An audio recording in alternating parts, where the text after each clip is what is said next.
આજે રાષ્ટ્રપિતા મહાત્મા ગાંધીજીના નિર્વાણ દિવસ નિમિત્તે તેમની પ્રતિમાને શ્રદ્ધાંજલિ અર્પણ કરવામાં આવી હતી. જેની અંદર અનેકો સામાજિક સેવા સંસ્થા સાથે લોકો પણ જોડાવા પામ્યા છે. આજે 30મી જાન્યુઆરી ગાંધી નિર્વાણ દિને સમગ્ર દેશમાં વિવિધ કાર્યક્રમ યોજાઈ રહ્યા છે. તે દેશને આઝાદી અપાવનારા રાષ્ટ્રપિતા મહાત્મા ગાંધીની 30મી જાન્યુઆરીના રોજ ગોળીમારી હત્યા કરાઈ હતી. આજે પણ ગાંધીજીના વિચારો આપણામાં જીવિત રહે તે માટે પાઠ્યપુસ્તકોમાં પણ ગાંધીજીના વિચારો રજૂ કરાય છે. ત્યારે આજે ગાંધી નિર્વાણ દિને રાજકીય અને સામાજિક સંસ્થાઓ દ્વારા ગાંધીજીની પ્રતિમાને શ્રદ્ધાંજલિ અર્પણ કરાઈ હતી.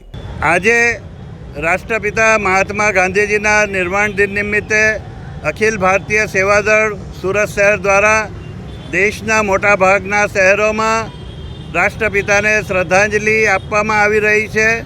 ત્યારે અખિલ ભારતીય સેવાદળ સુરત શહેર દ્વારા આજે ચોક બજાર સુરત શહેર ખાતે આવેલ રાષ્ટ્રપિતા મહાત્મા ગાંધીજીને સેવાદળના કાર્યકરો દ્વારા શ્રદ્ધાંજલિ અર્પણ કરવામાં આવી છે. જો રાષ્ટ્રપિતા ન હોત તો કદાચ આજે પણ આપણા દેશ અંગ્રેજોના હાથમાં ગુલામ હોતે, પરંતુ રાષ્ટ્રપિતાએ પોતાની એક અનેરી સૂઝબૂઝથી આ દેશને આઝાદ કરાવ્યો.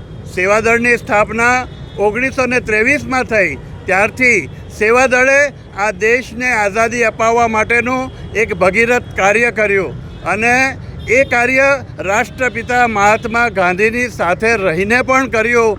એટલે સેવાદળ આજે ખૂબ ગૌરવ લે છે આ દેશની આઝાદી માટે પણ. ગાંધી નિર્વાણ દિન લઈને સુરતમાં ગાંધીજીની પ્રતિમાને શ્રદ્ધાંજલિ અર્પણ કરી વંદના કરાઈ છે. અઝર કુર્સી સાથે હર્ષદ સેટા.